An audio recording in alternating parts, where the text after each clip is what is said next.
কাঠ তুই নে, তোর কাঠ তুই নে, তোর কাঠ তুই নে, তোর কাঠ তুই নে। দিচ্ছে সবার বাড়িতে বাড়িতে যাই। ভারতাবাদের একটা শিখে থাকা দরকার আছে। আমরা এই হাতিয়াকে দিতে এসেছি, নিতে নয়। আমরা এই হাতিয়াকে গোছাতে এসেছি, বিশৃঙ্খল করতে নয়।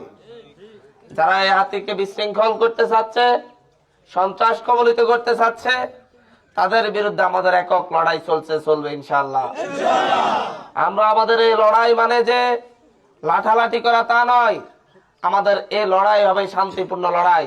এই লড়াইয়ের মধ্য দিয়ে দেখবেন যেদিন বিজয় ছিনিয়ে আনবেন ইনশাআল্লাহ, সেদিন এই জনতারই বিজয় হবে, কোনো লাঠিয়ালের না, কোনো সন্ত্রাসের বিজয় হবে না হাতিয়াতে, কোন সাদাবাজের বিজয় হবে না হাতিয়াতে। হাতিয়াতে বিজয় হবে এ হাতিয়ার সাধারণ মানুষের। কেউ মন চাইলো হাতিয়াতে এসে জমিদারি করবে, সেই সুযোগ আর হাতিয়াতে হবে না। হাতিয়ার মানুষ এখন আগের চাইতে অনেক সচেতন।